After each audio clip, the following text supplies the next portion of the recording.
ही गोष्ट लक्षात घ्यायला पाहिजे. बरं, ग्रहण, आता तुम्ही इतका ग्रहणांचा अभ्यास करताय, मला नक्की ऐकायला आवडेल की ग्रहण आपण नेहमी म्हणतो की उघड्या डोळ्यांनी पाहू नये. का बरं पाहू नये? हां, सूर्यग्रहणामध्ये किरण जे येतात ना, ते डोळ्याच्या रॅटिनाला इजा करतात. सूर्यग्रहणामध्ये ग्रहण चष्मेच बाळगायला पाहिजे, ग्रहण चष्म्यातूनच बघायला पाहिजे. पण चंद्रग्रहण आहे ना, ते साध्या डोळ्याने पाहायचं. साध्या डोळ्याने बघितलं काही होत नाही. आकाशामध्ये चंद्रग्रहणं जास्त वेळा होतात असं आपल्याला वाटतं. खरं म्हणजे ते बरोबर नाही. सूर्यग्रहणं जास्त होतात, चंद्रग्रहणं कमी होतात. पण चंद्रग्रहणं पृथ्वीच्या जवळजवळ अर्ध्या भागातून दिसतात.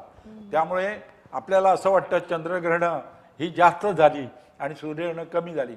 आत्ताच जे सूर्यग्रहण झालं ना, ते कमी भागातून, दक्षिण ध्रुव प्रदेशातून दिसणारं होतं. तर त्यामुळे ते कमी भागातून दिसतं आणि त्यामुळे साहजिकच आपल्याला दिसत नाही. त्यामुळे पण असं ह्या वाटतं कमी. वेळेच्या सूर्यग्रहणाबद्दल मला तुम्हाला नक्की विचारायला आवडेल, कारण बऱ्याचदा असं पाहिलं जातं की काही राशींना हे सूर्यग्रहण चांगले असं म्हटलं जातं, काही राशींवर याचा विपरीत परिणाम होईल असं सांगितलं जातं. तर खरंच असं होतं का मुळात? हो, नक्कीच होतं.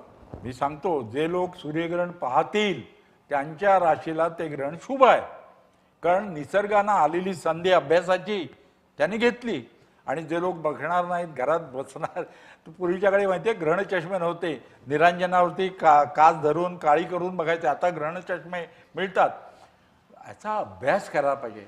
धूमकेतू येतो त्याचा अभ्यास करायला पाहिजे, किंवा चंद्रग्रहण होतं, सूर्यग्रहण होतं, हे पाहायला पाहिजे. आणि जे पाहतील ना त्यांच्या राशीला शुभ आहे. कारण निसर्गानं क्वचित घडणारी घटना ही त्याचा त्याने अभ्यास केलेला आहे. तुम्हाला माहिती आहे का, उल्का वर्षा होतो. आपण कधी कधी आकाशात बघत असतो आणि पटकन तारा तुटतो. आपण त्याला तारा तुटतो, तारा नसतो. जसे पृथ्वीवर दगड आहेत ना, तसे आकाशात दगड आहेत. पृथ्वीच्या गुरुत्वाकर्षणामुळे ते पृथ्वीकडे येतात. ते ते जेव्हा वातावरणात शिरतात तेव्हा घर्षणामुळे जळतात आणि प्रकाशित रेषा दिसते.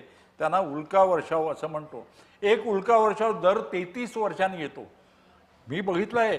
17 नोव्हेंबर 2000 अर्नाळ्याला होतो, विरार जवळ बीचवरती. 100 विद्यार्थी होते माझ्या बरोबर 2000 साली. आणि 400-500 तासाला 400 उल्का पडताना बघितल्या. आणि खरं सांगू का, सुंदर उल्का दर 33 वर्षांनी दिसणारी घटना ती बघायला मिळाली. जसा हॅलेचा धूमकेतू दर 76 वर्षांनी येतो, 1986 मध्ये दिसला होता. वेस्टचा धूमकेतू मी 1976 मध्ये बघितला होता. ह्याकुताके असे अनेक धूमकेतू. बरं, हे जे म्हणतात की आता आपल्या हिंदी पिक्चरमध्ये वगैरे